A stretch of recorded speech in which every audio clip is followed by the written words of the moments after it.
What's really changed the game is the sheer amount of data we have now. Just think about all the news articles, all the social media posts, the analyst reports. It's like having this live feed of what everyone's thinking and feeling about the market. It's a fire hose of information. So how do we even begin to make sense of all of that? Well, that's where these large language models come in, these powerful AI systems.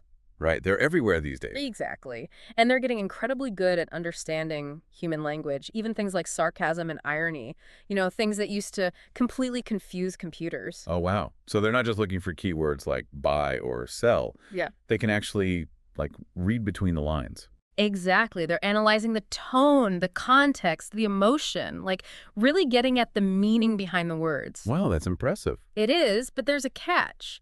Even the smartest AI, it still needs to be trained, right?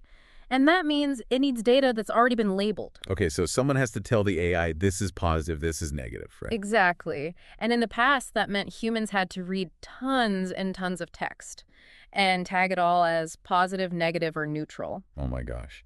That sounds incredibly tedious and also probably pretty inaccurate. Yeah, there's a lot of room for human error and bias there. For sure. But this is where this research gets really interesting. They came up with this really clever solution. They decided to let the market itself do the labeling. Whoa, wait, what?